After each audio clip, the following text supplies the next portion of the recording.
ভাই সামনের রাস্তাটা দেখো, ও মাই গড, ওই হই হই হই হই 4 মিনিটও হয়নি অফরোডিং স্টার্ট করেছি, এর মধ্যে জিতে গেছি খেলা।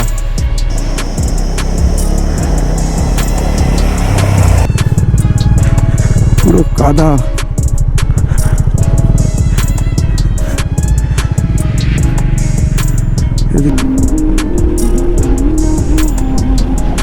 আমাদের খাবার চলে এসছে। খাবারটা দেখে খুব টেস্টি মনে হচ্ছে। রাস্তা থেকে নদী বয়ে যাচ্ছে, নদীটার নাম ধুতিখোলা। ধুতিখোলা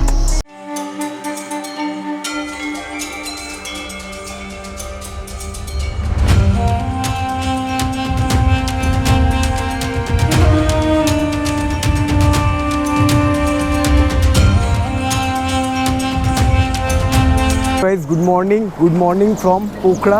আমি Souvik, welcome to my channel Vicks window. আশা করি তোমরা সবাই খুব ভালো আছো। Welcome to another blog from Nepal series. আর আমরা যে পোখরাতে যে হোটেলটা ছিলাম সেটা হচ্ছে এই হোটেলটা আমার পেছনে দেখতে পাচ্ছ। এটা হচ্ছে হোটেলটার নাম, আমি তোমাদেরকে বলে দিচ্ছি, এখান থেকে একবার দেখিয়েও দিই তোমাদেরকে। গতকাল দেখিয়েছিলাম বাট তাও, হোটেল নাইট ট্রেল, ঠিক আছে এই হোটেলটা। এখানে আশেপাশে সব কটা হোটেলই ভালো, আর এখান থেকে কিন্তু সুন্দর পোখরা লেকের ভিউ দেখা যায়। তো আমরা এখন বেরোচ্ছি। আজকে আমাদের প্ল্যান হচ্ছে আমরা এখান থেকে যাব জমসম, মানে জমসম থেকে মুক্তিনাথ 30 কিলোমিটার। তো আমরা এখান থেকে জমসম যাব। রাস্তা কিন্তু 30 কিলোমিটার মতো ভালো রাস্তা ফার্স্টে, তারপর থেকে কিন্তু মারাত্মক খারাপ রাস্তা। তো দারুণ অ্যাডভেঞ্চারাস হবে আজকে ভিডিওটা পুরো দেখো। আর যারা যারা আগের ভিডিওগুলো দেখোনি তারা অবশ্যই আগের ভিডিওগুলো দেখো, ভালো লাগবে। গতকাল আমরা পুরো পোখরাটা ঘুরে দেখেছিলাম, অনেক জায়গায় ভিজিট করেছি, তো আই গেস তোমাদের ভালো লাগবে।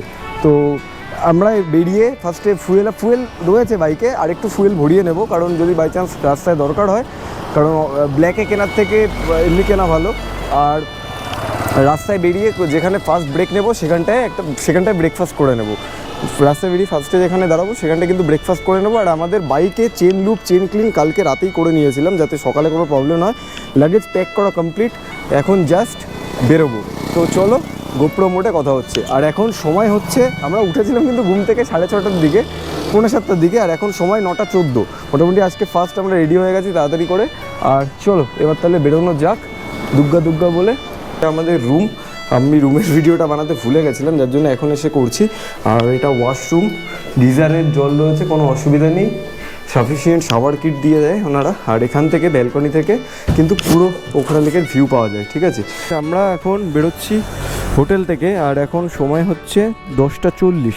তো রিজুর কাছে নেপালি কারেন্সি একটু কম আছে, তো সেই জন্য একটু হিসেব করা হচ্ছে, হয়তো কারেন্সি এক্সচেঞ্জ করাতে হতে পারে। আর হোটেলে আমাদের হলো 6,500 টাকা।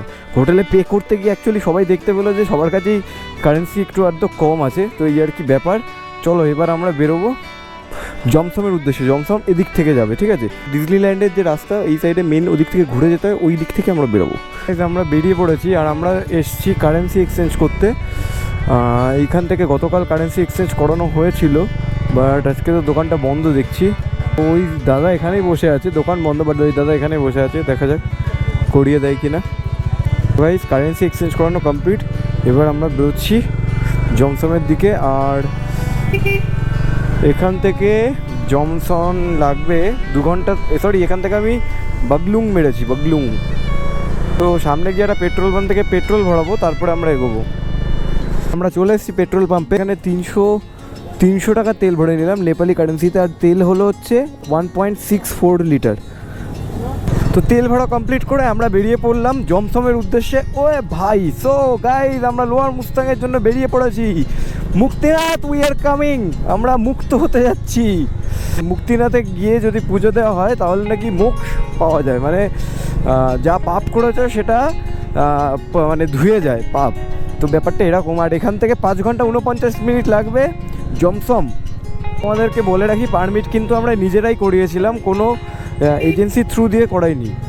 তো তোমরাও এসে পারমিট নিজেরাই ইমিগ্রেশন অফিস থেকে আরামসে করাতে পারো, কোনো চাপ নেই। আর 10 থেকে 15 মিনিটের মধ্যে পারমিট কিন্তু কমপ্লিট হয়ে যায়, যদি ভিড় না থাকে। ভিড় থাকলে হয়তো 10-20 মিনিট লাগতে পারে। একদম ইজি প্রসেস। ওরা একটা ফর্ম দেয়, সেটা ফিল আপ করে জমা দিতে হয়, আর আধার কার্ড আর দুটো পাসপোর্ট সাইজের ছবি দিতে হয়। দিলে তোমাকে ওই ফর্মের সাথে একটা ছবি নিয়ে নেয়, আর তোমার পারমিটের সাথে একটা ছবি লাগিয়ে ওরা স্ট্যাম্প মেরে দিয়ে দেয়। তো এই হচ্ছে পারমিটের গল্প। আর এখানকার লোকাল লোকরা ম্যাক্সিমামরাই জানে না যে ফরেনারদের মুক্তিনাথের দিকে যেতে গেলে পারমিট লাগে। তো ওরা কিন্তু বলবে যে পারমিট চেক নেই করতে হয়, কিউকি এদের পারমিট লাগে না, লোকাল যারা আছে তাদের পারমিট লাগে না, নেপালিদের। তো আমাদের কিন্তু পারমিট লাগবে, এটা একটা বলে রাখলাম, কারণ আমরাও ওই কনফিউশনটা ফিল করেছি, ফেস করেছি, দ্যাটস ওয়াই। সো স্ট্রেট দেখাচ্ছে রাস্তা। আর আমি কালকে না বাইকের সামনের আর পেছনের চাকায় আমি চাকা ক্লিন করার জন্য WD-40 ক্যারি করেছিলাম। তো আমি ডিস্ক প্যাডের মধ্যে WD-40 দিয়ে দিয়েছিলাম, দিয়ে দিয়েছিলাম, যার জন্য না ভালো ধরছে না, যার জন্য ব্রেকটা ভালো ধরছে না। আরে সোজা সোজা সোজা।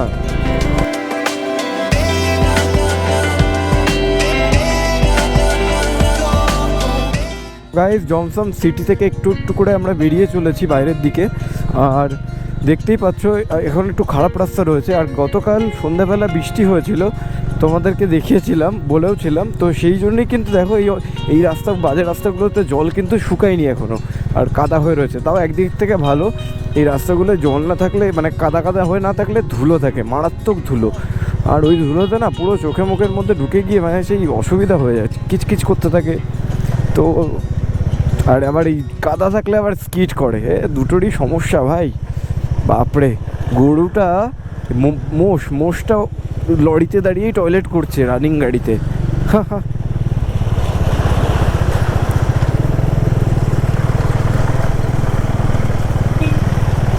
চলো এগোই, এরপর থেকে মনে হচ্ছে রাস্তা ভালো পাবো। এই জায়গাটার নাম ইয়মদি, এই যে ইয়মদি। আর ইয়মদি ব্রিজ ক্রস করার পর থেকে কিন্তু আমরা ভালো রাস্তা পেয়ে গেলাম, দারুণ রাস্তা, হাইওয়ে, তেলের মতো রাস্তা ভাই, দারুণ লাগছে, দারুণ লাগছে। তো এই রাস্তায় চালাতে কোনো চাপ নেই আপাতত। এইরকম রাস্তা 30 কিলোমিটার পর্যন্ত থাকবে মনে হচ্ছে, তারপর থেকে হয়তো খারাপ রাস্তা স্টার্ট হবে। তো চলো এই রাস্তাটায় টেনে নিই।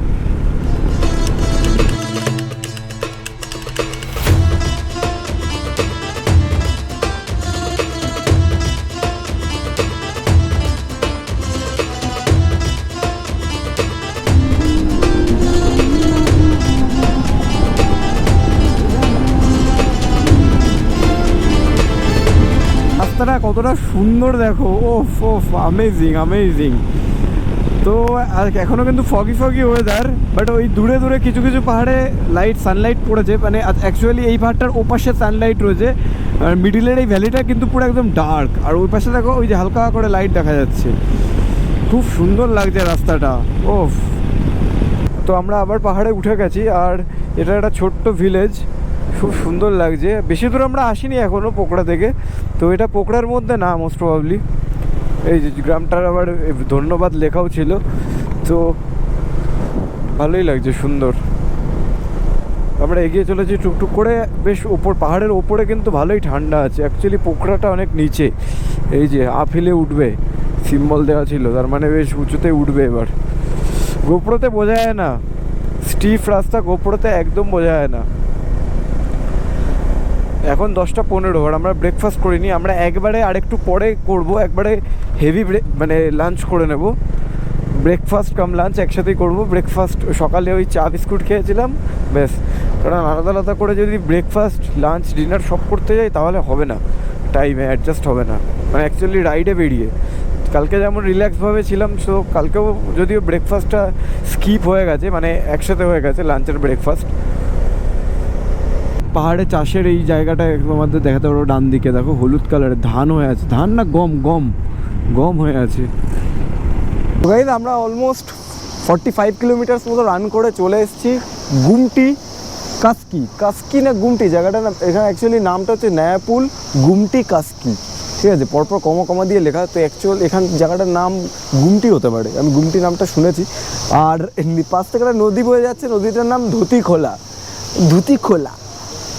এখানে শ্রমিক সরকার আছে, বাইকের হ্যান্ডেলটা এরম হচ্ছে, ঠিক আছে, ডিজে।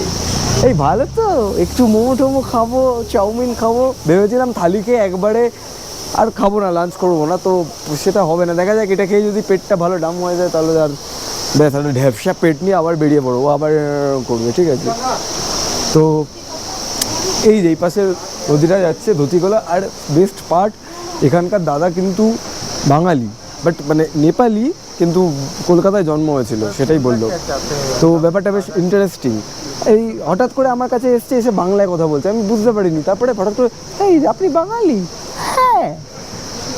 এই যে আমাদের কালু দাঁড়িয়ে আছে, ওদিকে আর একটা কালু, এদিকে লালু। কোল্ড রিজু। আর এটা হচ্ছে দোকানের শপটার নাম river side hotel and restaurant. এই হচ্ছে ব্যাপার, ঠিক আছে। জানি না কতক্ষণ আর ভালো রাস্তা পাবো, একটু পর থেকে হয়তো ভাঙাচোরা স্টার্ট হবে। তো খেয়ে এনার্জি বাড়িয়ে নিই, তারপরে আবার কথা হচ্ছে গোপ্রো মোডে।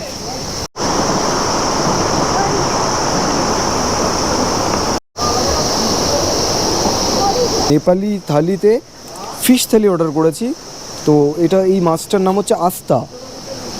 এই যে কত টাকা কেজি? 1500 টাকা নেপালি। তো এই মাছটার কেজি 1500 টাকা কেজি। এই যে নদী, এই নদীর মাছ। তো মোটামুটি দেখা যাক খেয়ে কেমন লাগে। আমরা মোমোটা খেয়েছি, এবার ফিশ থালি অর্ডার করেছি। ফিশ থালিটা আসলে খেয়ে তোমাদেরকে বলছি কেমন কি খেতে। যদি খুব ভালো হয় তাহলে তোমাদেরকে ট্রাই করতে বলবো, আদারওয়াইজ বলবো না। আর এখানে নেপালি কারেন্সিতে 300 350 টাকা করে চেয়েছে, আর ইন্ডিয়ান কারেন্সিতে 218 টাকা। অলমোস্ট 12টা বাজতে যায়। আমরা 11টার সময় এসেছিলাম, খাবার অর্ডার করেছি, বাট এখনও খাবার দেয়নি আমাদের, কিন্তু অনেক লেট হয়ে গেল। ভেবেছিলাম আজকে 6টার মধ্যে ঢুকে যাব, বাট আজকেও কিন্তু লেট হয়ে যাবে, এখনও খাবার দেয়নি। এই যে কাকারা রান্না করেই যাচ্ছে, আর সৌমিকদা পরপর খেয়েই যাচ্ছে। কখনো ফ্রুটি, কখনো বাদাম ড্রিঙ্ক। হ্যাঁ, খাবি? অনেক অপেক্ষার পর আমাদের খাবার চলে এসছে। খাবারটা দেখে খুব টেস্টি মনে হচ্ছে, আর মাছটা এখনও দেয়নি। তো এটা হচ্ছে ভেজ থালি। ভেজ থালিতে আলু রয়েছে, ফুলকপি আলুর তরকারি দেখতে পাচ্ছি, একটা পাঁপড় দেখতে পাচ্ছি, আর যেটা আসবে সেটা হচ্ছে মাছের ঝোল আসছে। এই যে মাছের ঝোল চলে এসছে, মাছের ঝোল আর ডাল এসছে। ও হো, দেখে তো খুবই টেস্টি মনে হচ্ছে, বাট একটু টাইম লাগলো, বাট ইটস ওকে। খেয়ে নিই, খেয়ে আবার বাকি জার্নিটা স্টার্ট করব। তোমাদেরকে টেস্টটা বলছি কীরকম খাবারের। তো অনেকক্ষণের একটা ব্রেক হয়ে গেল, মানে আমরা চাইনি এতক্ষণের ব্রেক নিতে, বাট হয়ে গেছে, কারণ খাবার দিতে দিতে অনেক লেট করেছে। তো এখন বাজে প্রায় একটা বাজতে যায়, আর আমরা এখান থেকে বেরোচ্ছি। আর ফিশ থালিটা খারাপ ছিল না, মোটামুটি ভালোই খেতে, মোটামুটি খুব একটা ভালো তা না।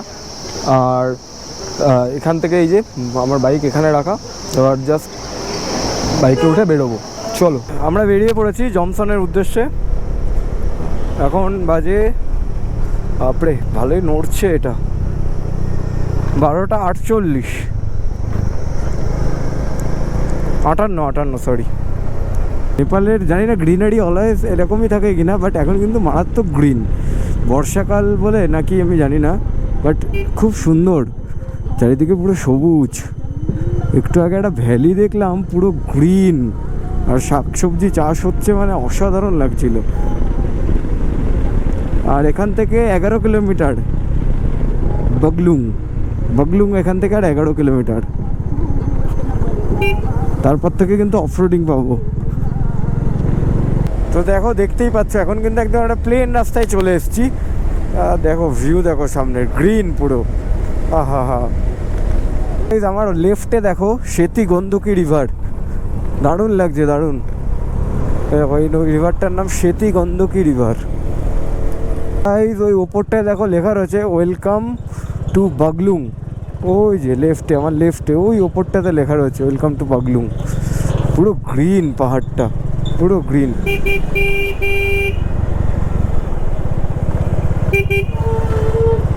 ডান দিকে। সো এখান থেকে ডান দিকের রাস্তাটা চলে যাচ্ছে, এই যে মুক্তিনাথ ডান দিকে, আর বাগলুং চলে যাচ্ছে বাঁদিকে। ওহো, এদিকে একটা ছোট্ট বাগলুংটার কিন্তু এই যে গেট ওইখানে। তো আমরা বাগলুংয়ে আর ঢুকছি না, আমরা যাব মুক্তিনাথ। ওই হয়। চলো, তো বাগলুংয়ের এই মেন পয়েন্টটা থেকে দুটো রাস্তা ভাগ হয়ে যাচ্ছে, একটা বাগলুংয়ের দিকে যাচ্ছে, একটা মুক্তিনাথের দিকে। লেখা রয়েছে, হিন্দিতে লেখা রয়েছে। আর ওই দিকে দেখো উপরে একটা সাসপেনশন ব্রিজ রয়েছে, ওই যে উপরে, ওই যে ওইখানটায়। চলো বাবা, এইবার কিন্তু অফরোডিং পুরো স্টার্ট হলো, অফরোডিং পুরো স্টার্ট हो गया ভাই। এইবার এরপর থেকে কিন্তু খারাপ রাস্তা, আমি ভিডিওতে যা দেখেছি প্লাস অনেক লোকের মুখেও শুনলাম, এরপর থেকে কিন্তু বাজে রাস্তা। এখন সময় হচ্ছে 1:13, এখন এইবার এইভাবেই চলতে থাকতে হবে। হর হর মহাদেব, রক্ষা করনা। চলো চলে, 4 মিনিটও হয়নি অফরোডিং স্টার্ট করেছি, এর মধ্যেই বুঝে গেছি খেলা। ওরে বাবা রে, তো বিশাল বাজে অবস্থা। ও মাই গড, ও বাপরে।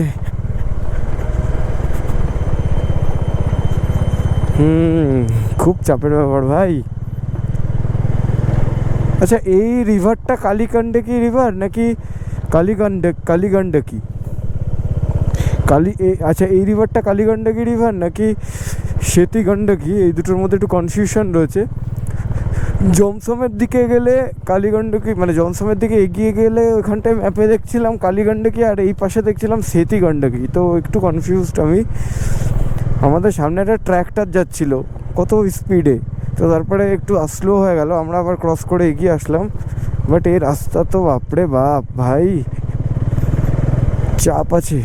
বেসিক্যালি এটা কোনো রাস্তাই না, ঠিক আছে, জাস্ট বোল্ডার ফোল্ডার কেটে একটু বানানো, মানে কোনো রোড নেই, টারম্যাক রোড হয় না যে টারম্যাক রোড ভেঙে গিয়ে এরকম অফরোডিং টাইপের হয়ে গেছে, বাট সেরকম কিছু না, এটা প্রপার অফরোডিং ভাই। আর 4 ঘন্টা 3 মিনিট আমাদের এই অফরোডিং করতে হবে। 89 কিলোমিটার, 89 কিলোমিটার যেতে 4 ঘন্টা 3 মিনিট লাগবে, তার মানে বুঝে নাও। ও মাই গড। বাট বাদিকে দেখো ধানের চাষ হয়েছে, ওহো হো, সুন্দর।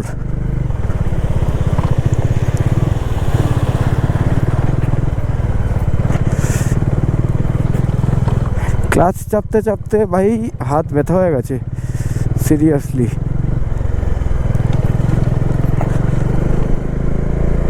হে এইদিকে এটা পিচের রোড আছে একটু, এই পাশটা একটুখানি পিচের রোড পেলাম, এই যে একটু শখ করে বানিয়েছিল পিচের রোড, বাট সেটা আর নেই। ও মাই গড,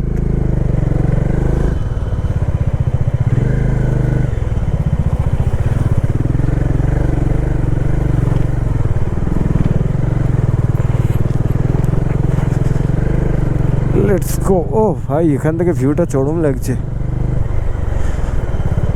ভাই, সামনের রাস্তাটা দেখো। ও মাই গড, ওই হয় হয় হয় হয়,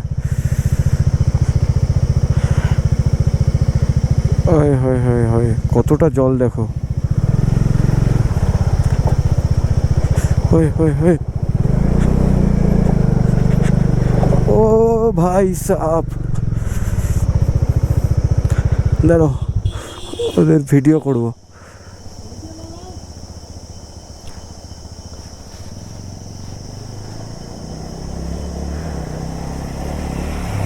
চল,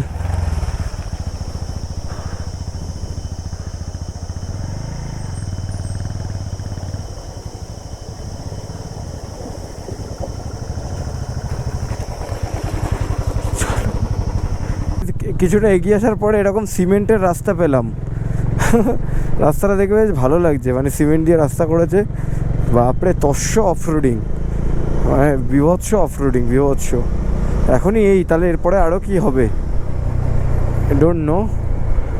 ও এরকম প্লেন রাস্তা যদি থাকতো, আহা হা, এ বাবা, শেষ শেষ কাকা, এই পর্যন্তই ছিল। আচ্ছা, রাস্তাটা আস্তে আস্তে হচ্ছে, মনে হচ্ছে বানাচ্ছে, বুঝলে তো।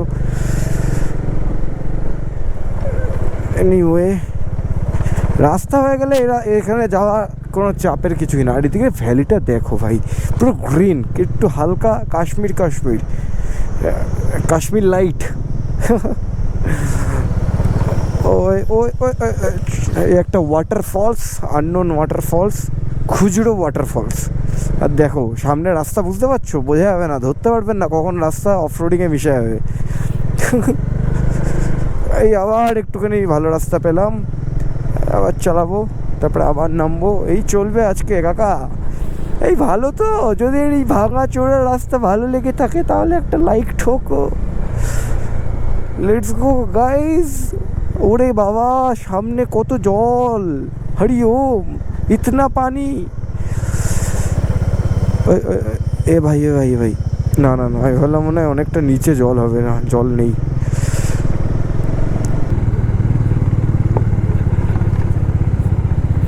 ও বাপরে বাপ, কি ধুলো, ও মাই গড। এমনি অফরোডিং, তার মধ্যে ধুলো, ওরে বাবা রে বাও, ভাগ্যিস কাদা নেই। কাদা থাকলে না বিশাল অসুবিধা হয় ভাই, ধুলোতেও স্কিট করে, সেটা বড় কথা না। এবার আপনারা তাহলে বলবেন, এবার তোমরা তাহলে বলবে আসলে কেন? কাকা এটাই তো বাঙালি, সব প্রবলেম বলবে তাও করবে, ঠিক আছে। হরি ওম, হে প্রভু প্রেমানন্দে, ये क्या हुआ? কাকা ভালো তো? ও বাবা, এখানে একটা দোকান আছে, এই যা একটা দোকান।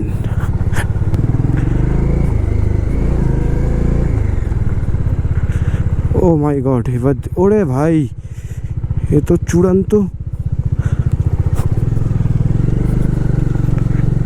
ও বাবা, ওম নমঃ শিবায়, ওম নমঃ শিবায়।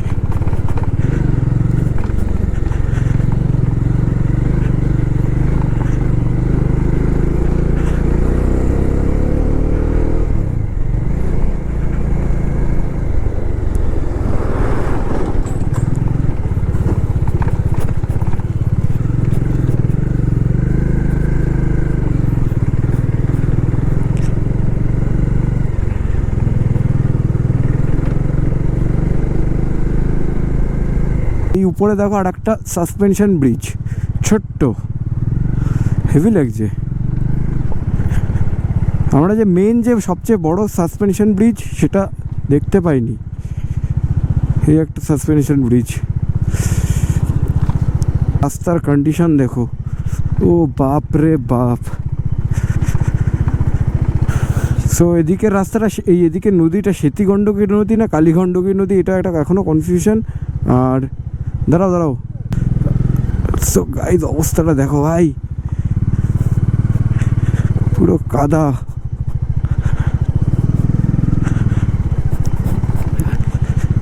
ও ভাই, ও বয়,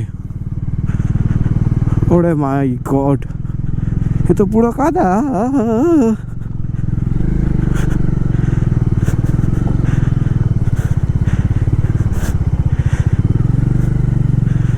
এদিক থেকে যাই দেখি, যেখান থেকে চাকার দাগ আছে, বাট সেখান থেকে গেলে না স্লিপ কাটছে।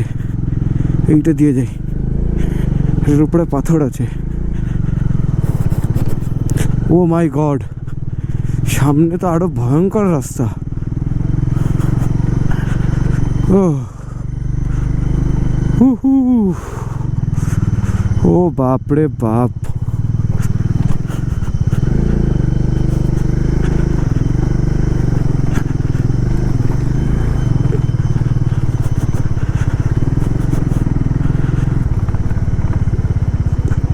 অবস্থা দেখো,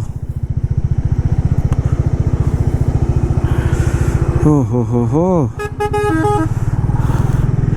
সো বাস ফাস যাচ্ছে, আমরাও যাচ্ছি, হট হট হট, সালা স্কিট করছে। চলো আবার পরে দেখাচ্ছি।